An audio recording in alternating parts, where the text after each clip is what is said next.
Swayam Prabha. Digital India. Educated India.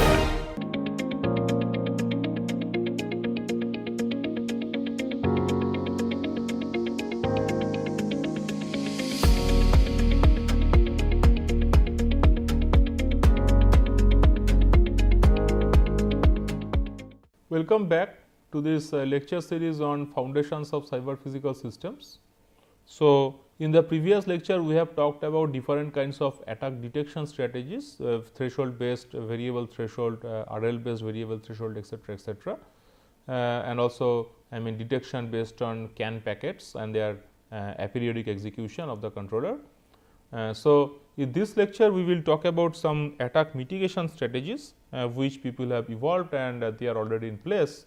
So, when attack mitigation has to be done, there are several methods which can be broadly classified into two primary classes. One is attack resilient controller design. So, suppose you are able to design a controller for a plant in such a way that let us say at least for those attacks which are stealthy, we know that the perturbations of the attacks that are injected will not be very big, because eventually then they will be detected. But for such small perturbations, the controller is robust enough to guarantee that the system remains safe. So, that can be one method, and the other method is what we call as intermittent security reinforcement. So, let us take a small example of attack resilient controller design. So, we consider a platoon of autonomous vehicles here, let us say. So, that means you have multiple vehicles and every vehicle have got a significant number of sensors. So, it can have a camera sensor, it can have a radar sensor, it can have a roadside unit, okay. And based on these sensors, so let us say this is your vehicle V0, this vehicle 1, this vehicle 2, like that. In general you have I-1th vehicle and ith vehicle, like that, okay. So, every vehicle is sending a beacon message, okay, which is basically these sensor measurements, okay. So, each vehicle measures the velocity of its preceding vehicle from these different sensor measurements which are coming to it as part of this beacon message. So, let us say this vehicle, let us say vehicle 1 here is going to receive V0 beacon message from vehicle 0, and V0 is going to contain the camera measurement, radar measurement and the RSU information, and is going to estimate the vehicle's state, in this case the velocity and maybe the separation, etc., based on these beacon messages. So, yes, using a standard car following model, we have this ith vehicle speed update given something like this, that so what is essentially the platoon going to do? The platoon is basically going to follow, every ith vehicle will try to match its speed with respect to the previous I-1th vehicle. That is the platoon's objective, right. So, following that idea, what the control law inside every vehicle must be something like that, that well, I have got the measurements from the previous vehicle's beacon. Based on that, I will estimate the velocity of the previous vehicle, okay. So, this Vi-1 hat is the estimate of I-1th vehicle's velocity as is done by the ith vehicle based on this beacon message, okay. And then from this it will calculate the difference, that means what is the error, and it will apply some control law which is a function of the error. We are not going to that law, it can be any control law which can attain this target objective of minimizing the error, and based on that control law it will update this vehicle's acceleration Vi dot, right, as simple as that. This is a simple car following model. So, let us say Zi denote this sensor message vector, where Ci is the camera measurement, okay. So, basically this ith vehicle is getting the I-1th vehicle's beacon message, which is coming like this, that is I-1th vehicle's camera measurement at time t, similarly radar measurement at time t, and similarly velocity information as is received from the RSU at time t. And based on this it will compute this I-1th vehicle's actual estimate of velocity, and all this mind you is happening in the ith vehicle, okay. And let us say there is some sensor fusion technique which is in use, which is like we are not discussing any specific technique, there are very well known available techniques. We are just abstracting it out using this function f, and we are saying that well, before applying this function, what is done is each of these measurement values would be weighted suitably by a 4x4 diagonal matrix, which is corresponding to the weights of these 4 sensor measurement types. That means, well, I have got various sensor measurements, I have different levels of confidence on these sensor measurements. So, I will weight them out using this weight matrix, and then I will use some functional form to estimate this actual value. Okay. It can be some estimator, some algorithmic technique that is well known. So, there are several methods, any of them can be used here. So, in this case, let us understand what an attacker can do. So, we have understood what is the system. We have a platoon of vehicles, and each vehicle has a controller. So, overall you have a distributed controller implementation, and what the controllers together want to do is they want to ensure that well, all the vehicles kind of follow the platoon's velocity. I mean, all the vehicles move with the velocity that is basically the platoon's velocity, right. Now, the attack model in this case is something like this, that an attacker can target an ith vehicle, and it can actually falsify this camera data or the radar data or the RSU data, and using that it can actually disturb this estimate value, right. So, overall this attack can be written like this in the vector form. So, this is the z, which is the vector of all this information, and it can an attacker can actually manipulate all these measurements or maybe a subset of them. Okay. Now, the goal for the attacker would be to maximize the deviation from the optimal spacing, right, because there is an optimal spacing which is there between each vehicle. So, what we want is that well, every vehicle must move at a speed which is almost equal to the platoon leader speed, while maintaining a minimum safe distance, right. And in that case, the attacker's goal must be that well, this safe distance specification between two vehicles must be disturbed, right. That is what an attacker will try to do. So, if we try to create a multi-agent RL similarly here, or maybe any other optimization technique, so the attacker's objective can be written like this, that well, you maximize this function where basically it is that well, you maximize this difference between the current and the optimal spacing. So, let us say the target spacing is y and the current spacing is di. So, that is this difference here, it can be sometimes positive or sometimes negative. So, let us take the square, and the attacker's objective at every time t is to maximize this by injecting a suitable attack aik in the kth instant in a way that this value does not manipulate zi too much, so that the estimate will kind of differ from the actual measurement by beyond the threshold. Okay. So, that is what we are trying to say, that the attacker will try to be stealthy while it will try to maximize this difference. Similarly, the autonomous vehicle's objective is that well, it will try to kind of the opposite thing, it will try to minimize this difference. That means, it should try to track the previous vehicle as nicely as possible in a matching velocity, and also matching this displacement error. There is a safe separation that is targeted, and it will try to be as close as that to that as possible. And this is the weight matrix, different weights. So, those proportions have been summed up to 1, because that is how the weights have been distributed across the weight matrix, and so that acts as a constant over this optimization problem here. So, this is actually taken from this paper which was published in this ITSC conference on intelligent transportation systems, and and they figured out well this can lead to interesting learnings, that well, it is really possible to attack vehicle platoons, and by spoiling some of the measurements data, it can be possible to create vehicle collisions and stuff like that.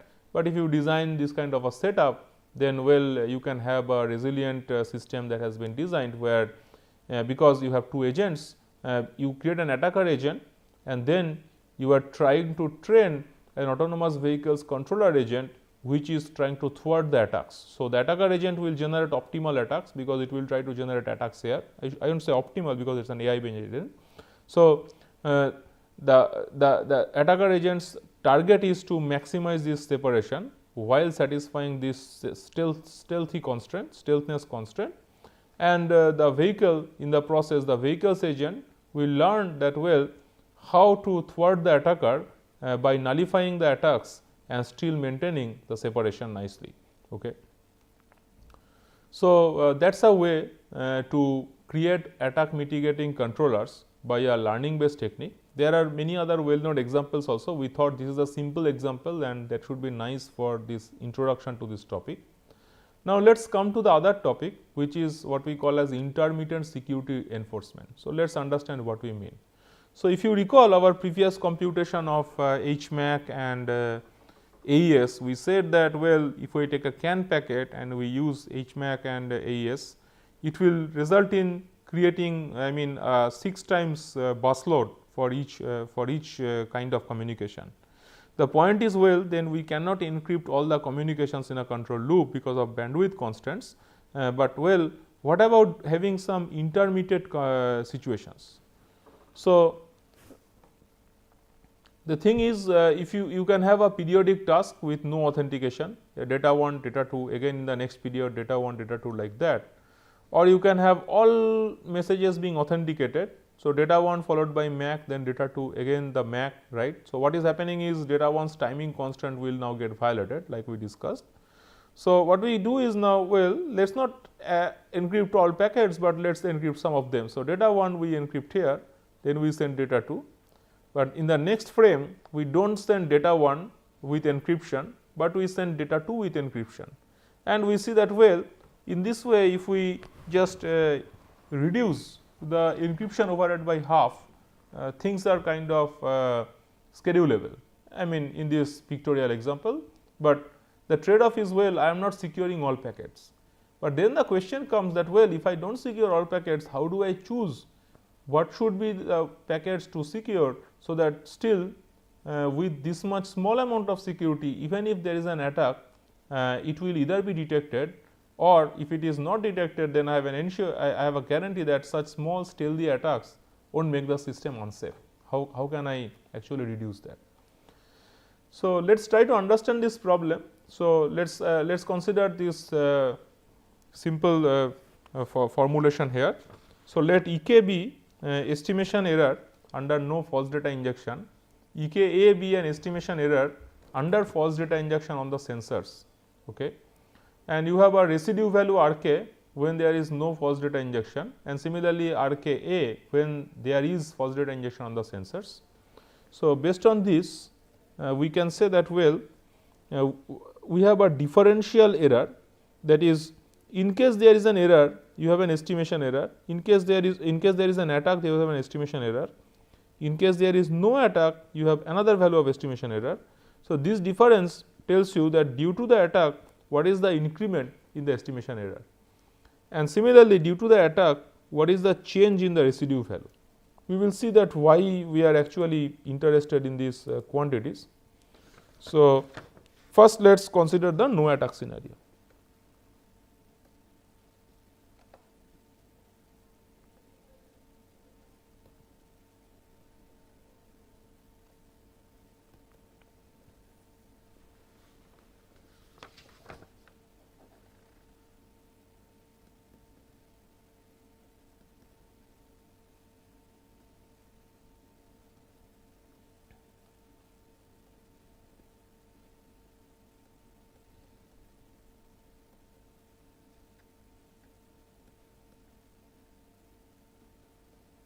So, this is a standard equation like we discussed many times earlier. So, standard control update with a process noise.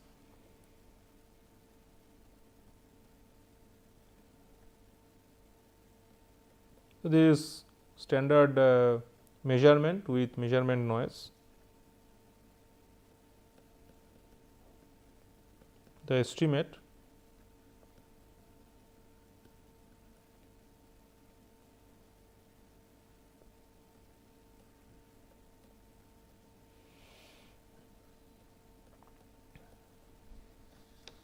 L is the Kalman gain,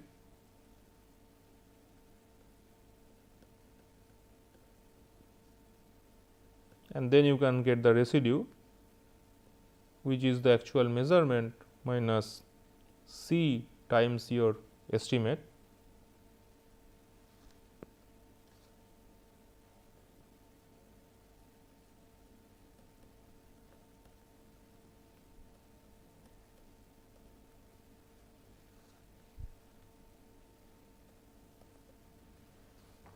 So, that is how you model residue, right, because well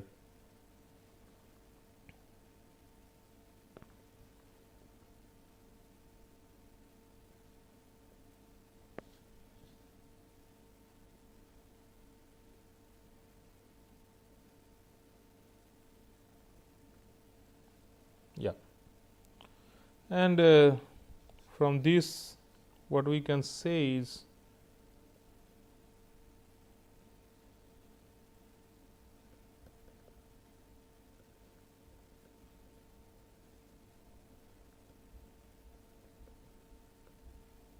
this is the error in the state estimation.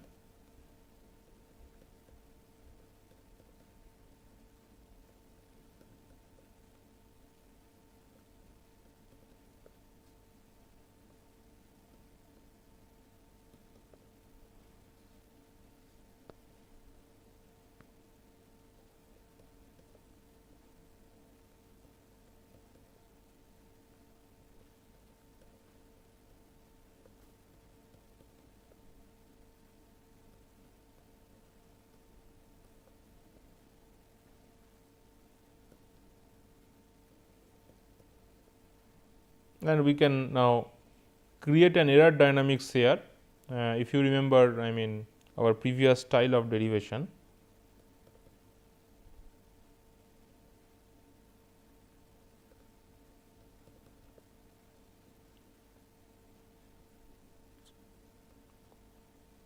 Because this will get crossed out.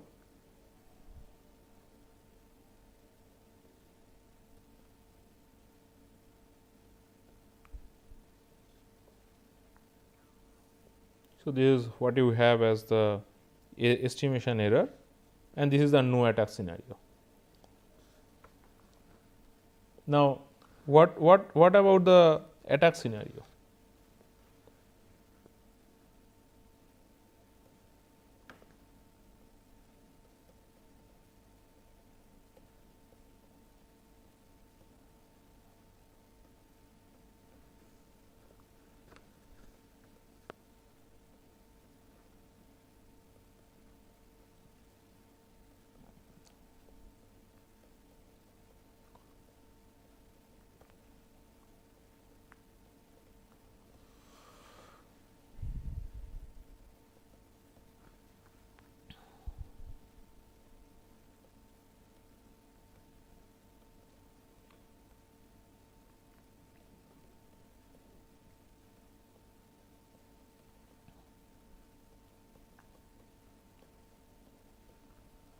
So, these were my standard equations in the attack scenario.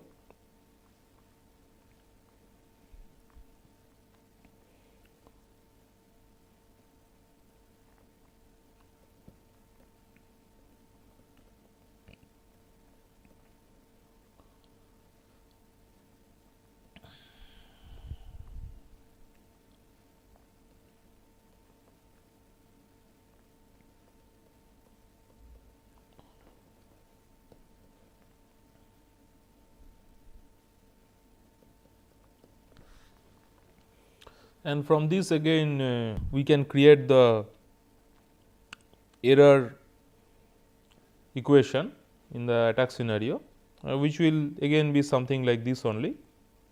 So, I am just writing this one directly.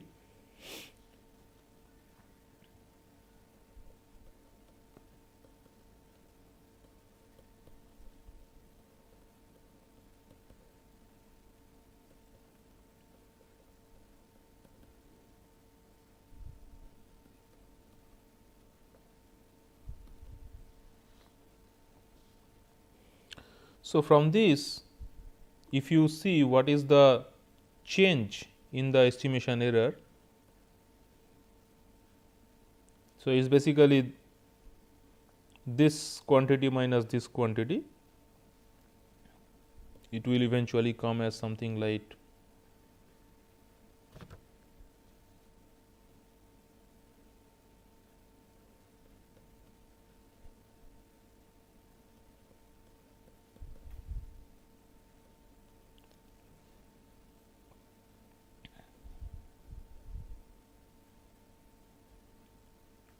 so this is like your E A K minus E K.